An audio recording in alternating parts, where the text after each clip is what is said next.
na kwenye mkoa wenu mkipendana zaidi mtakwenda mbali zaidi.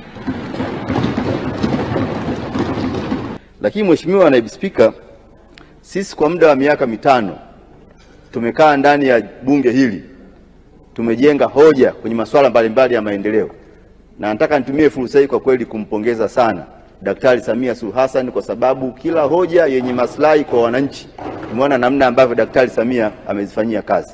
Tulikuwa tuna hoja hapa ya bureau karibuni zote zilikuwa zimefungwa. Tukasema sisi watu wa utalii kule Arusha, unapofunga bureau na ile biashara ni biashara ya dola, changamoto inakuwa ni kubwa zaidi.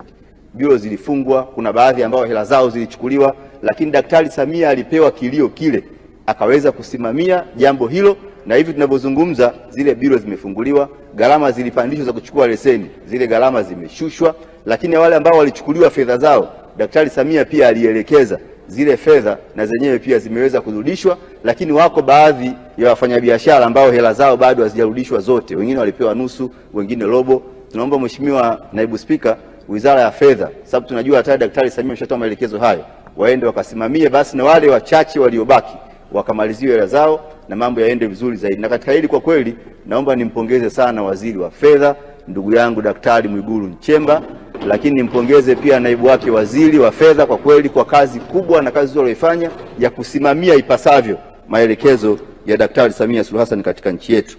Lakini pia niwashukuru, tulikuwa tunazungumza kila siku hapa kuhusiana na malipo ya fidia kwa wenzetu walioko Moshono kule. Kila tukizungumza wanasema yatafanywa kazi. Lakini tunashukuru sana kwa kweli Daktari Samia ameweza kuielekeza Wizara ya Fedha na ikashirikiana na Wizara ya Ulinzi. Zimetolewa zaidi ya bilioni 2 kwa ajili ya kuwalipa wananchi ambao walikuwa na mgogoro na jeshi kwenye kata kule ya Moshono, na hivi ninavyozungumza fedha zimeshafika tayari jiji la Arusha na wananchi wako pale tayari kwa ajili ya utaratibu wa kuweza kupata fedha zao, na mpaka vendor form wameshajaza tayari, wanasubiri taratibu za kawaida za kupata fedha zao. Tunaomba muwasimamie halmashauri hela zitoke kabla mfumo haujafungwa, maana wasije wakachelewa ikafika tarehe 30 mfumo ukafungwa alafu wananchi wakosa haki yao, wakati Daktari Samia ameshafanya kazi na wasaidizi wake mmemsaidia vizuri.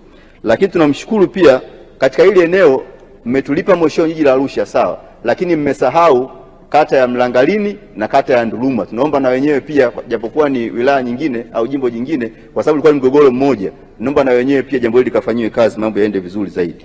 Lakini tunamshukuru pia Daktari Samia ametupatia bilioni 48 kwa ajili ya chuo cha uhasibu Arusha kupitia mradi wa HIT ambao wanakwenda kuboresha kile chuo, wanajenga chuo kingine Songea, lakini pia wanaboresha na chuo kingine cha kule Babati.